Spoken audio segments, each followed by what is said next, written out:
Hello YouTubers, so this is an intercom system related videos on advice for me where to start as a beginner, because recently I got in a comment about a person that really wants to get into this hobby. They're currently a fire alarm enthusiast, but they want to start branching off into this hobby as well, and they don't know where to start. And I'm just giving like suggestions like of which stuff to use as a beginner. Now I just started advanced here.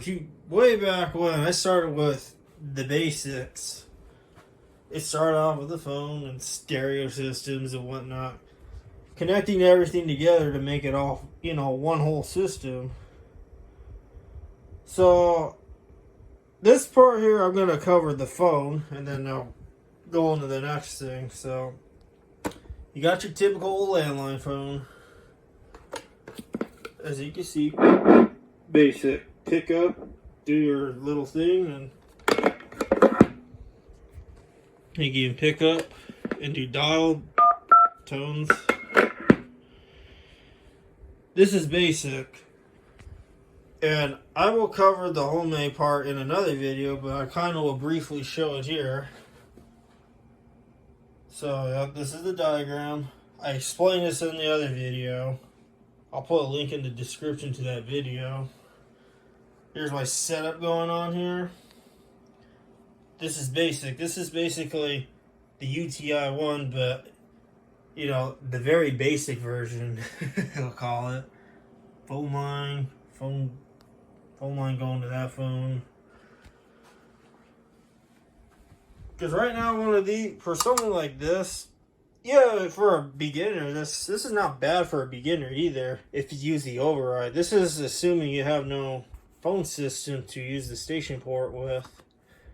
You could use the override, and it does the same exact thing as this, but except this has, it plays a tone, and it activates a relay in here to activate your mute revision.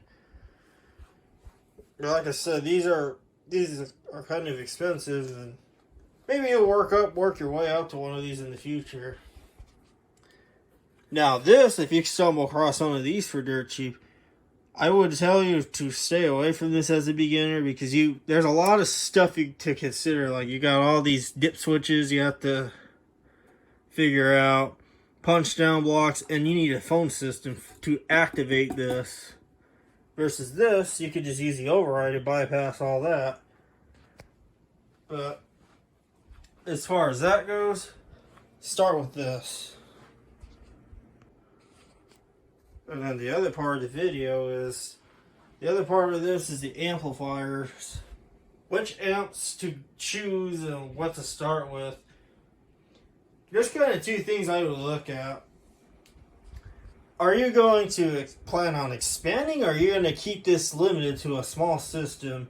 If you do plan on an expansion in the future, probably consider getting a higher wattage type of amp, something that will be ready for you to start adding on as much as possible.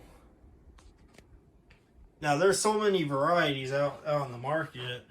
You have this AA35, which this is a 35 watt amp made by Atlas Sound. These particular Toa amps, they no longer make these type of amps. These have been discontinued for a long time, but you can find them all over the place on the internet these days. Now this particular one was actually my very first professional amp that I've ever owned and used. Now this is a 60 watt amp. Now they do make a 120 watt version, and they make a 30 watt version and a 15 watt. Here's another amp right here. This one's the 120 watt version. In terms of ports on this amp and that amp, they're all the same. This is the ports in the back. It's pretty much all the same across these amps. So I'll turn these all over so you can see all the port options in the back. Okay, so this is the all your inputs in the back of the amps, inputs and outputs. AA30s, AA35s have all these ports in the back. Now these ones, this is not bad as a beginner amp either. The only thing you need to pay attention to if you decide to get one of these or stumble across a listing on eBay is make sure they have these little connectors here. These green connectors, or sometimes they're black. Now these are called Phoenix connectors, and these are critical to have because without them you can't really do much with these. And you don't want to just start bodging wires on the inside of these, otherwise you could severely damage one of these. So let's say you wanted to use, you know, the basic page / phone system I have going on there, the intercom system. To put this in mic mode, input 1 supports mic. So if you look at the top here, there's this diagram here.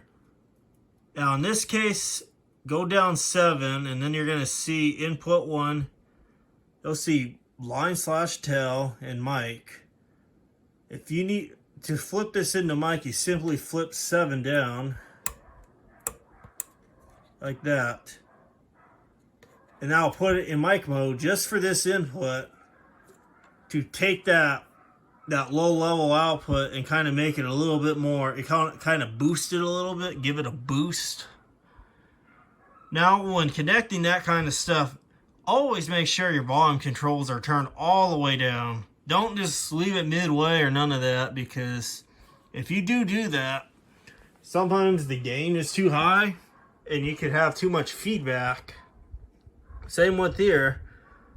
Hot and common, that's where you connect your phone, that homemade intercom system to, and connect it to positive and negative on the AA35. And the BG you know, 150, the 1120 and below, use common and hot. Now here's another more modern amp here. Much more of a modern amp made by JBL. This is the CSMA 180. This is an 80 watt amp. Now this one I wouldn't recommend as a beginner amp, mainly because you have a lot of these Phoenix connectors. And not only that, but kind of expensive, but I'll kind of briefly explain this to you guys. I'm going to use this first Phoenix connector here as an example. So this is channel 1. This is input 1. But you can flip all these to mic mode. A lot of them, they're going to be defaulted as line, which the line is these.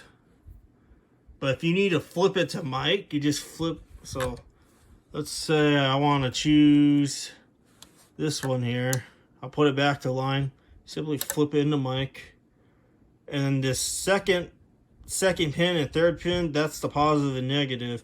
That's where you want to connect that homemade intercom system to, and adjust the volume accordingly. So, and then some amps do have, and this is called an IEC plug.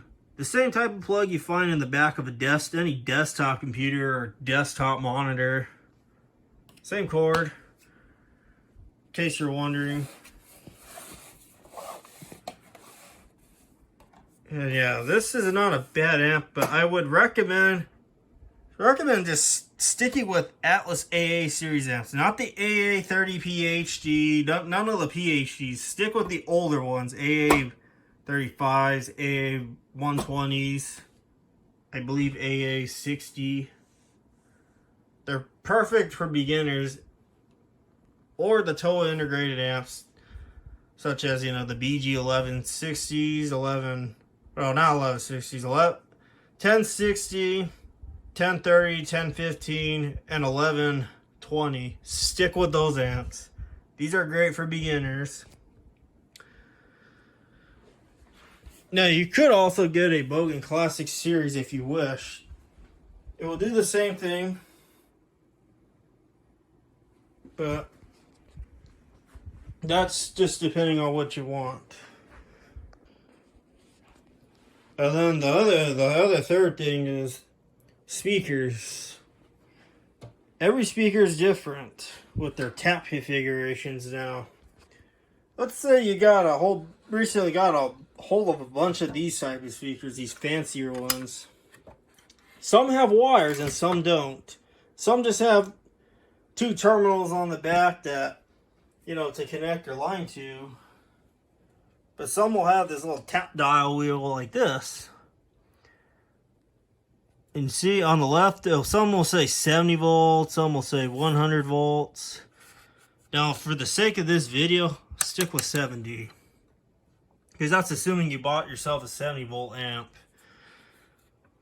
Now, how you read this knob is, there's a little arrow right there. You can faintly see it, but it's pointing directly at this set of numbers here, 3.75.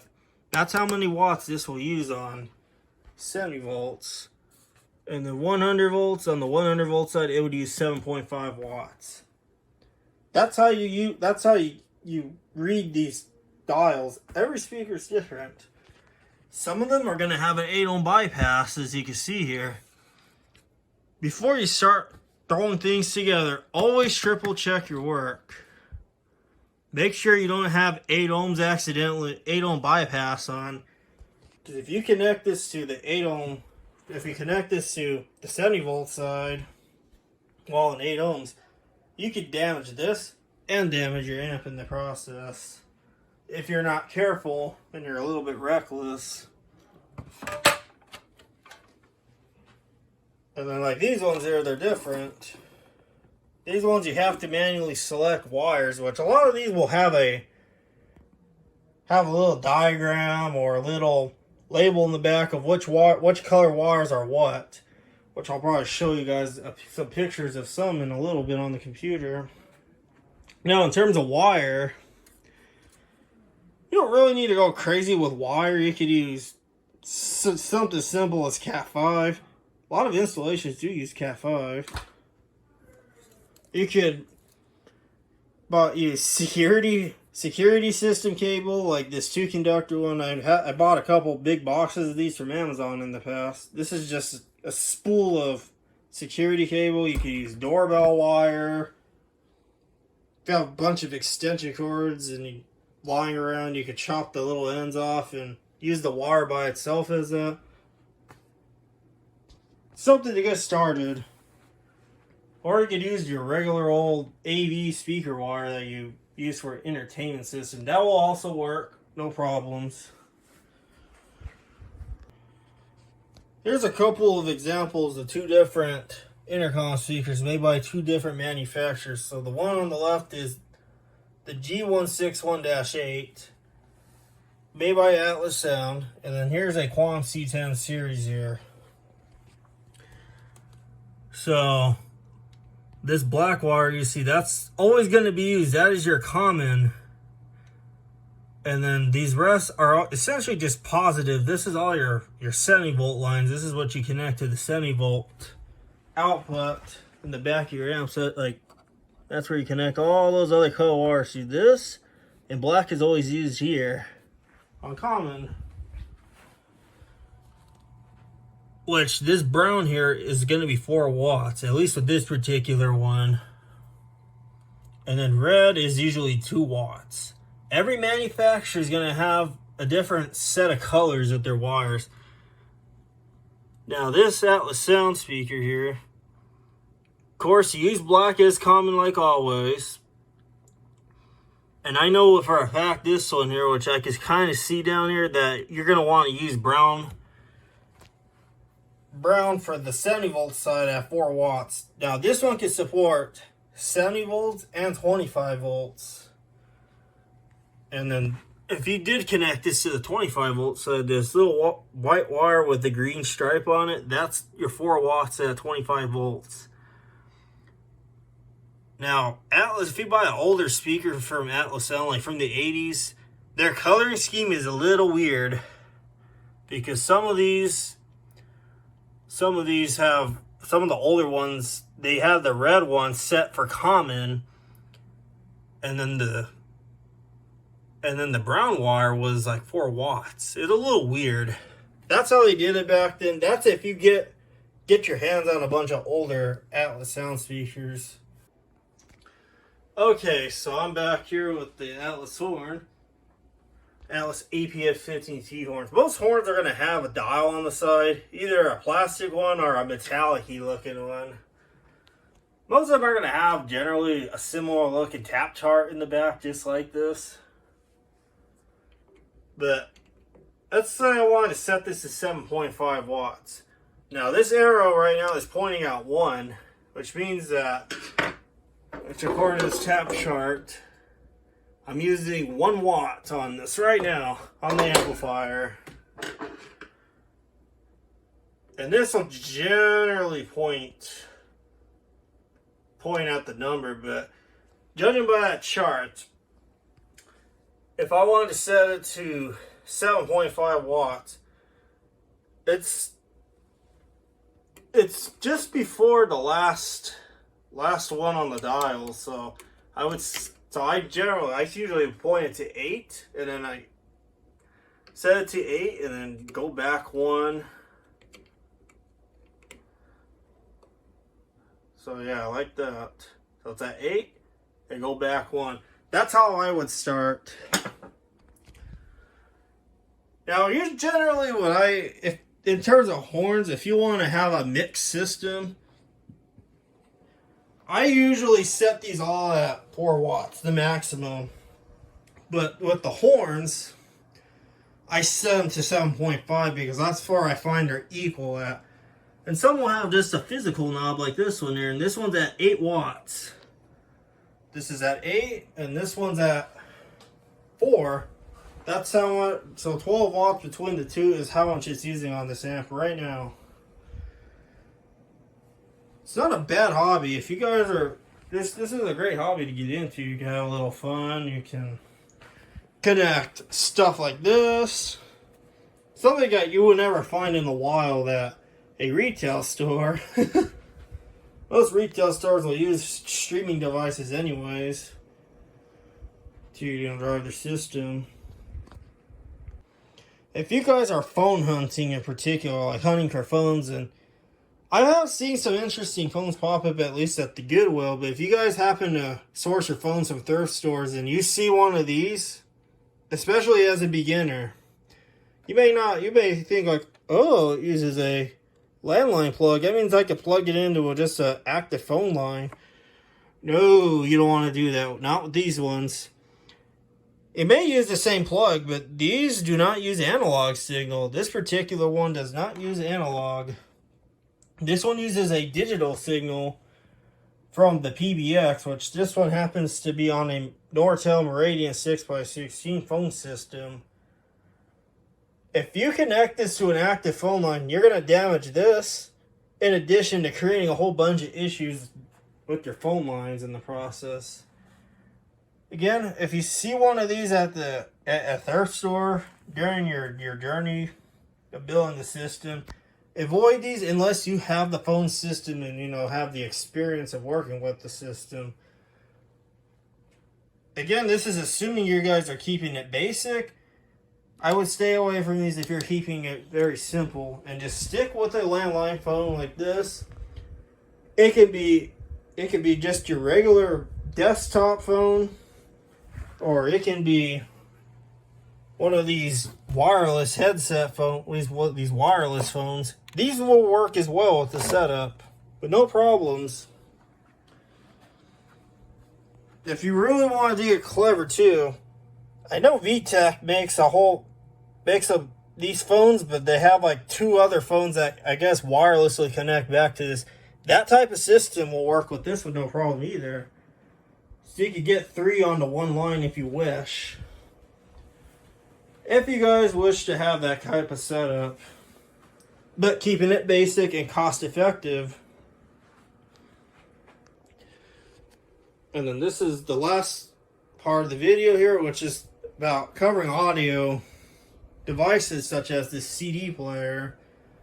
CD players, cable boxes, radios, smartphones, All of that will work on these amps with no problems. You could even get a Bluetooth module if you wish, and it would also work with no problems on these amps. Simply, this is the output on this particular case, the CD player. Comes out of here, goes through all that loop, the loop of wire, and goes into this auxiliary terminal. These are still your typical left and right audio jacks that you find on stereo systems, but this system is not stereo. It'll take in a stereo signal, but it's going to all come out as mono. So don't expect lo-fi, Dolby Atmos. This is not the system for that. This is just going to basic sound delivery. It bridges the two channels together and comes out as one out of all your speakers and horns. But that's how you would connect one of these, and it works the same on all these other amps. This takes in stereo in, this takes stereo in, like, so you get left and right, and it bridges them together in the amp, and it comes out as one output. Same with this, your auxiliary. Now, if you do come across a Bogen Classic amp, Bogen Classic amplifiers like this has one input, and you have to use something called a Y splitter to take in the stereo signal and combine it into one for both channels to come out of the amp. If you could technically just hook up one end to it, but the problem is with stereo, if you do that and you have like a song that's very stereo heavy, you're going to be missing some artifacts, and the song wouldn't sound right. You faintly hear a little bit of the artifacts, but it wouldn't all be there because it's present on the other channel. Let's say you've only used the right channel, but you left the left channel disconnected. You would faintly hear some artifacts from the left channel, but it just wouldn't sound right. That's why I'm saying use a Y splitter. If you're going to connect these two together, you got to combine them together as a single output to go into the input for this. So yeah, that's just my kind of suggestions of where to start in terms of, beginning into this hobby. Get into this hobby, start as a beginner. And then another part I forgot to add in is, if you have encountered ground loop interferences, that's going to happen. You can't escape ground loop interferences. These amps are very sensitive when it comes to ground loops. You can connect, like, let's say a set-top box, which I know that has happened to another viewer that I chat with through email. He had, I believe, an Xfinity set-top box for his TV. And when he connected it to one of these amps, he would hear ground loops. And that was likely probably from the coax line, because, the coax line shares the same ground as, the outer ground of these. That would create ground loop interferences. If you ever encounter that, don't panic. They sell these things called ground loop isolators. And I have all throughout my system. And that will clean that ground loop interference noise up with no problems. It could either be the form of the 60 cycle buzzing that you usually hear when first connecting devices, or it could be a bunch of these squealy, popping techno sounds. It will clean that up if you encounter that problem. Especially if you connect one of these straight to a desktop computer, there might be a possibility you might encounter the popping, squealing sound. That's usually typical when you connect it to laptops or desktops, plugged into the wall with other gadgets and whatnot. It's just a different potential in the ground. It's perfectly normal. You can't escape that. Like I said, if you encounter that, stick a ground loop interference. Don't panic as a beginner. So yeah, this is all my suggestions and stuff I have to say about getting into this hobby.